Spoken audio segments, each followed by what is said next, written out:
बॉलीवुड में 90 के दशक में चर्चित एक्ट्रेस ममता कुलकर्णी, जो कभी बॉलीवुड की सबसे बड़ी स्टार्स में से एक गिनी जाती थी।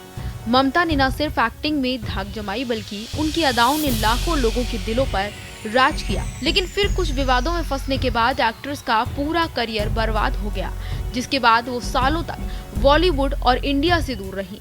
लेकिन अब एक बार फिर ममता कुलकर्णी चर्चाओं में आ गई हैं और वजह है उनका ग्रस्त से संन्यास की ओर आना। इतना ही नहीं, महाकुंभ 2025 के दौरान किन्नर अखाड़ा ने इसी फिल्मी सितारे को महामंडलेश्वर की पदवी दी, लेकिन तमाम विवादों के चलते 7 दिन के अंदर ही ये पद वापस भी ले लिया गया। उनसे जुड़े कुछ ऐसे किस्से आपको सुनाएंगे जो आपने शायद पहले कभी नहीं सुने होंगे। 90 के दशक में ममता कुलकर्णी का स्टारडम कुछ इस कदर था कि आंध्र प्रदेश में उनके नाम का एक मंदिर तक बना दिया गया था। लोगों ने उन्हें देवी की तरह पूजना शुरू कर दिया था। ममता ने 1993 में आशिक आवारा से बॉलीवुड में कदम रखा था, लेकिन इससे पहले वे साउथ की फिल्मों में काम कर चुकी थी, जहां उनका अभिनय दर्शकों के बीच इतना ज्यादा सुपरहिट हुआ था कि उन्होंने लोगों के दिलों पर राज करना शुरू कर दिया था। ममता कुलकर्णी की तमिल और तेलुगु फिल्मों ने शानदार सफलता हासिल की और फिर बॉलीवुड में कदम रखते ही ममता एक बड़े नाम के रूप में उभर कर सामने आई।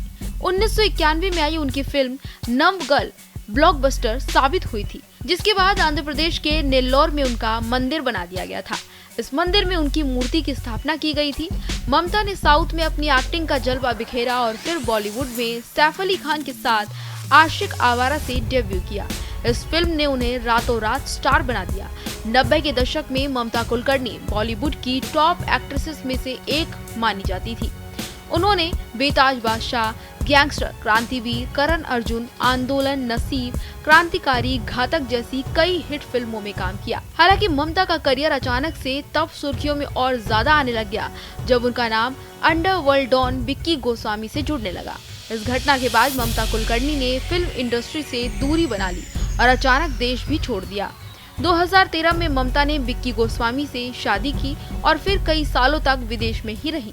13 साल बाद ममता कुलकर्णी भारत वापस आई और इस साल महाकुंभ 2025 में महामंडलेश्वर के रूप में उनका नाम एक बार फिर मीडिया में चर्चाओं में आने लग गया। ऐसे में उनसे जुड़ी तमाम कहानियां और किस्से भी एक बार फिर से लोगों के सामने आने लगे। अभी हाल ही में महामंडलेश्वर पद से हटाए जाने के बाद ममता कुलकर्णी ने एक इंटरव्यू में अपने जीवन से जुड़े कई राज खोले। उन्होंने दावा किया कि वे पिछले 25 साल से भक्ति में लीन हैं और फिल्म से दूर रहकर साधना कर रही थी।